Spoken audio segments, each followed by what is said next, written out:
네, 안녕하십니까. 지금부터 명태균 여론조작 사기 사건과 관련한 기자 설명을 시작하겠습니다. 시장님 말씀 있으시겠습니까? 네, 서울시장 오세훈입니다.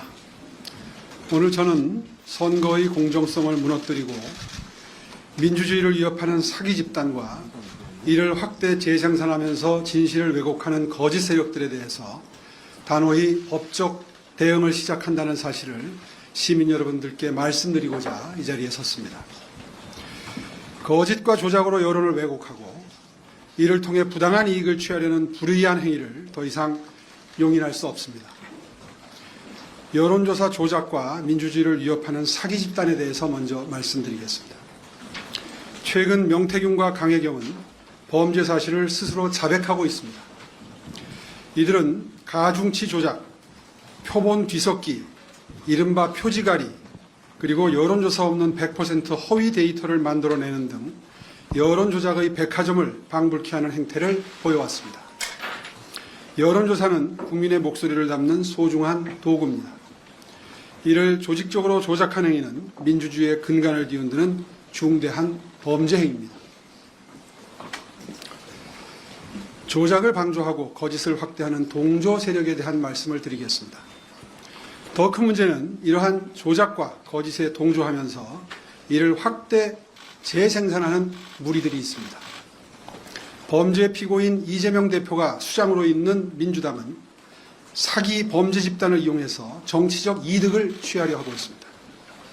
그들의 목표는 분명해 보입니다. 저 오세훈에게 부정적인 이미지를 뒤집어 씌워서 정치적 타격을 주려는 것입니다. 일부 언론 또한 비판적인 검증 없이 이들의 허위 주장을 무분별하게 받았으며 거짓을 확대 재생산하고 있습니다. 현재 상황은 진실과 거짓이 뒤바뀐 흑백 전도와 다를 바가 없습니다. 이것은 단순히 저 개인의 문제가 아니라 대한민국의 정치와 사회의 신뢰를 무너뜨리는 심각한 사안이라고 생각합니다. 저는 이러한 사악한 시도에 끝까지 맞서 싸울 것을 시민 여러분들께 약속드리겠습니다. 사안의 본질은 단순합니다. 명태균과 김영선 등 사기 집단이 오세훈 캠프에 여론조사를 믿기로 하는 사기의 범위를 가지고 접근했지만 우리 캠프는 단호히 물리쳤고 정도를 걸었습니다. 저와 저희 캠프는 선거 과정에서 원칙을 지켰습니다. 깨끗하고 투명한 선거를 치루어냈습니다. 저 오세훈 정치 인생 내내 깨끗함과 떳떳함을 지켜왔습니다. 오히려 저희 캠프는 명태균과 같은 불법적 시도를 단호히 물리친 모범 사례로 평가받아야 마땅할 것입니다. 이것이 진실입니다. 단호히 법적 책임을 묻겠습니다. 범죄 집단, 사기 집단, 동조 집단에게 법적인 책임을 묻겠습니다. 범죄, 사기 집단은 명태균, 강혜경, 김영선, 그리고 동조 집단은 염태영, 서용주, 뉴스타파, 뉴스토마토입니다. 사기죄를 묻겠습니다. 명태균과 강혜경은 여론조사를 조작했고 김한정 등 조작 사실을 인지하지 못한 인물을 속여서 금전을 편취해냈습니다. 이는 상대를 속여서 재산적인 이익을 취한 명백한 사기죄에 해당합니다. 업무 방해죄를 묻겠습니다. 2021년 선거 당시 우리 캠프에서 배제된 명태균은 이후에도 당과 연락하며 선거 전략에 영향을 미친 정황이 드러났습니다.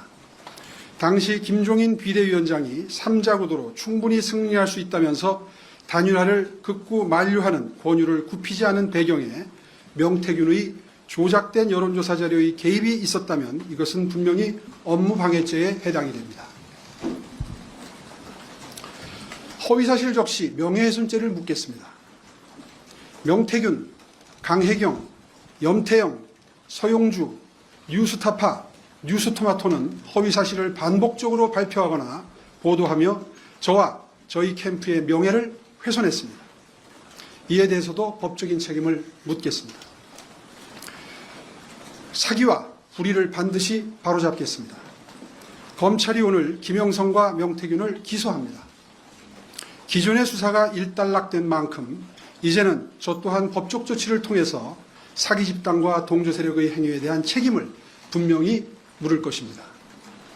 검찰은 제가 언급한 모든 혐의에 대해 철저히 수사해 주시고 명백한 결과를 신속하게 내놓아야 합니다. 저는 시민 여러분과 함께 끝까지 진실을 밝혀내고 거짓과 불의에 맞서서 싸울 것을 약속드리겠습니다. 네, 지금부터 기자단 질의응답 시간을 갖겠습니다. 질의하실 기자님 손을 들어주십시오. 질문 받겠습니다. 네, 세계일보 김주영 기자님. 세계일보 김주영입니다. 그 법적 책임을 언급을 이제 하셨는데 좀 구체적으로 어떤 경찰이나 뭐 검찰의 고발이나 고소를 하시겠다는 건지, 그리고 언론사에 대해서는 뭐 언론중재위라든지 아니면 뭐 민사상 손해배상 청구나 아니면 뭐 형사 고소라든지 좀 어떤 건지 구체적으로 설명 부탁드립니다. 가능한 모든 방법을 다 사용하겠습니다. 언론사들에 대해서는 벌써 수일 전에 정정 보도를 해달라고 점잖게 요청을 드렸습니다. 요청에 응하지 않고 있습니다. 그렇다면 이제 형사처벌 절차가 기다리고 있을 거고요. 형사 절차가 마무리되는 대로 민사도 아울러서 시작하도록 할 생각입니다. 그리고 뭐 경찰, 검찰 이렇게 물어보셨는데요. 이 사건이 이미 검찰에서 수사 중입니다. 그런 사안이기 때문에 수사 중인 수사부에서 계속해서 수사를 할 수 있는 여력이 이제 있을 거라고 판단합니다. 오늘까지는 앞에 문제됐던 부분들에 대한 수사를 어느 정도 마무리하고 기소를 했지 않습니까? 이제부터 일단락된 그 수사 여력을 이 사건에 투입을 해서 신속하게 수사를 해서 밝혀달라는 취지의 요청을 오늘 드린 겁니다. 예, 다음 질문하실 기자 계십니까? 그러면은 지금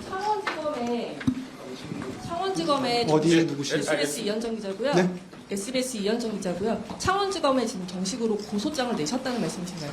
지금 고소장을 작성 중에 있고요. 여기에 요약본이 와 있습니다. 그 로펌에서 지금 작성 중에 있고요. 오늘 중에 제출할 예정입니다.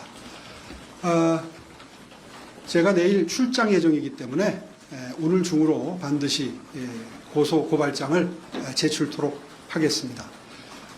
창원에서 하게 될지 뭐 서울에서 하게 될지 이거는 아직은 저로서는 알 수가 없고요.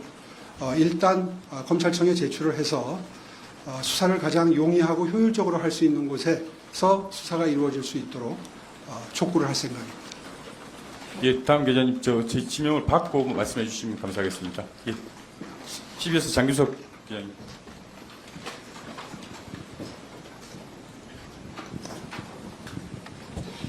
예, 그동안 그 뭐 여러 가지 의혹들이 많이 있었는데, 뭐 김한정 사장께서 뭐 가라고 해서 왔다, 뭐 이런 얘기도 나온 적이 있고, 그 여러 가지 의혹들이 많이 제기가 됐습니다.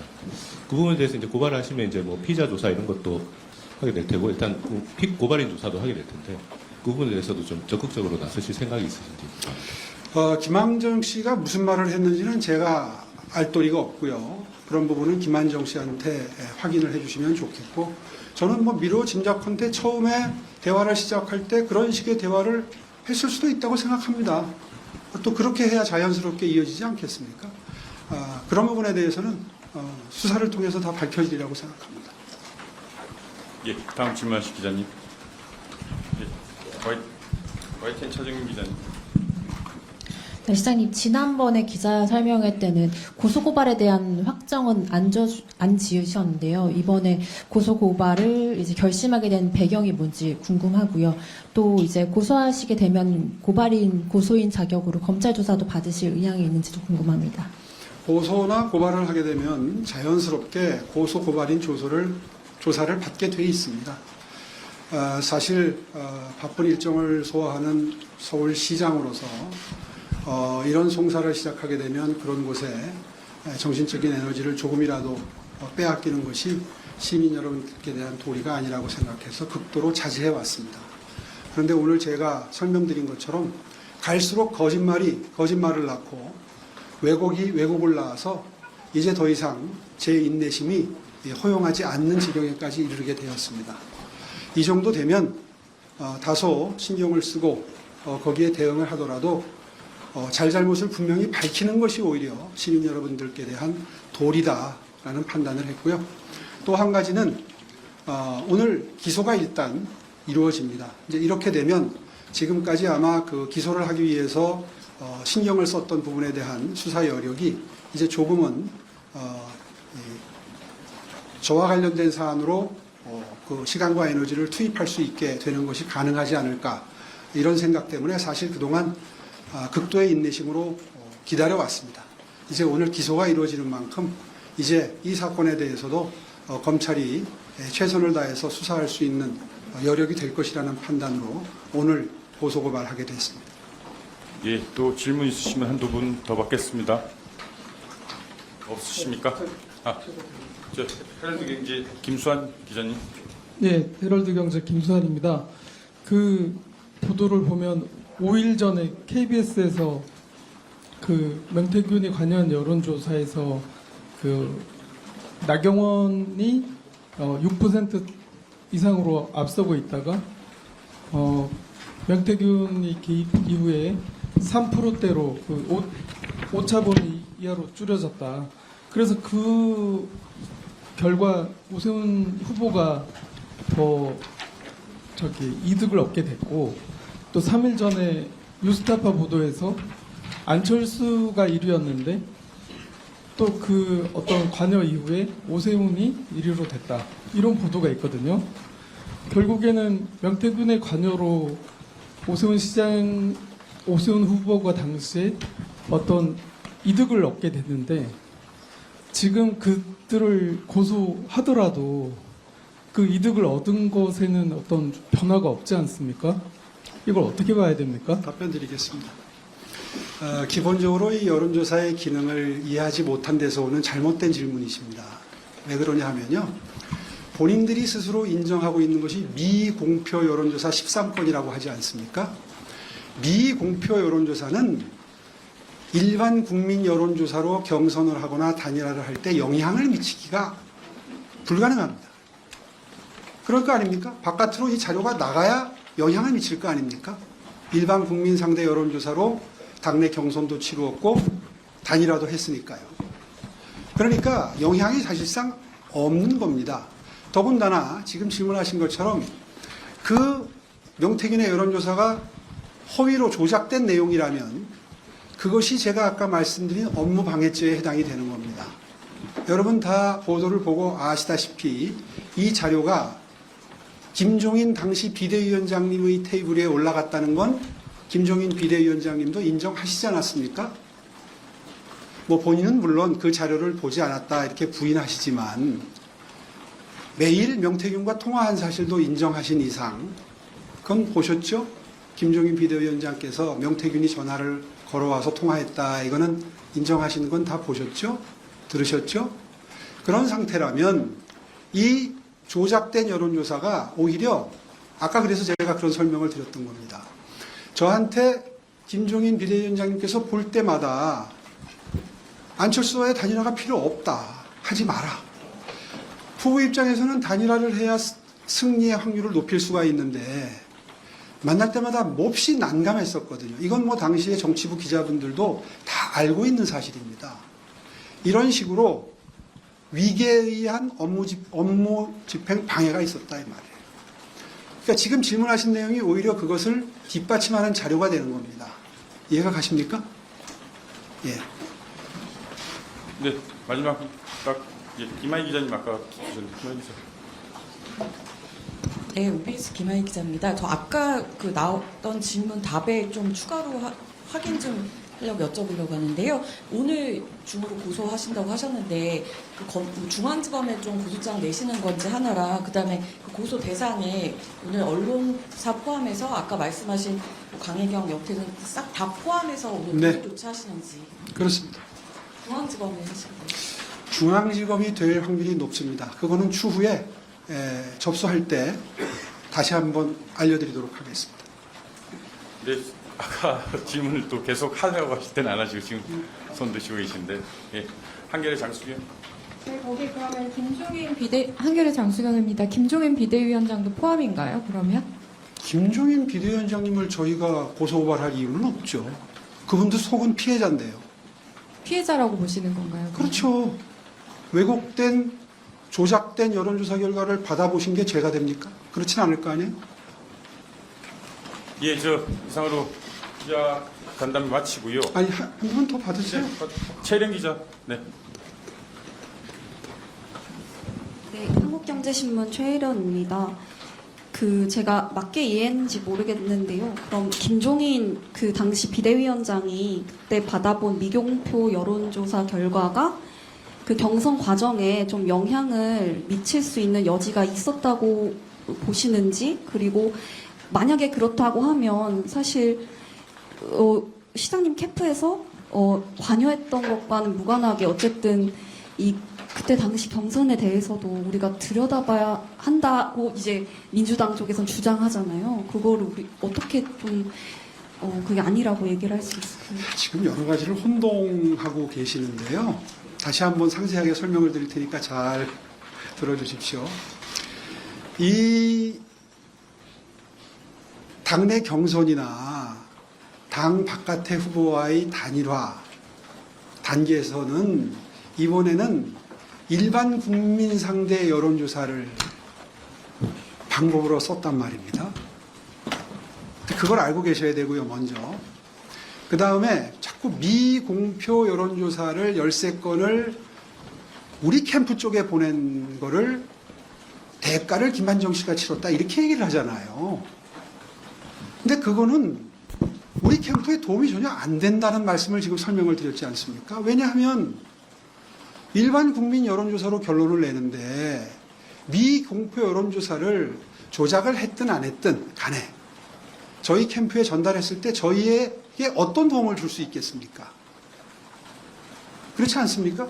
사리가. 근데 하물며 본인들 스스로가 조작을 한 엉터리 숫자로 조작을 한 자료를 우리 캠프에 전달했다고 본인들 스스로가 인정을 하고 있지 않습니까? 자, 그렇다면 우리에게 도움을 주기는커녕 오히려 해를 미쳤다고 보는 게 옳겠지요. 선거 때 그런 여론조사를 일반적인 다른 언론기관들이 발표하는 여론조사를 참조해도 충분할 일인데 그렇지 않아요? 그런데 엉터리 여론조사를 가져와서 저희에게 전달을 했으면 저희들이 그걸 만약에 받아봤다면 저희들도 혼란을 일으켰을 것이고, 그러니까 올바른 판단을 못했을 것이고, 그렇겠죠. 왜냐하면 엉터리라는 걸 우리에게 속였을 테니까. 엉터리라는 걸 저희한테 말해주고 전달하지는 않았을 거 아니에요. 전달을 했다 하더라도. 이해가 가세요? 네. 그 다음에 우리한테는 안 왔단 말이에요. 그래서 우리한테는 사기 미수입니다. 캠프에서 쫓겨났으니까요. 강천원 실장하고 싸우고 다투고 그 다음부터 접촉이 없었다는 건 지난번에 설명을 드렸죠. 다 기억하시죠? 그래서 저희한테는 사기 미수예요. 그런데 그 결과를 김종인 당시 비대위원장님께 전달한 건 김종인 비대위원장님이 인정을 하셨잖아요. 그러니 그쪽은 사기 기수가 되는 거죠. 이제 이해가 가시나요? 네. 네. 차분히 생각해 보시면 다 이해가 가실 기자 간담회를 마치고요.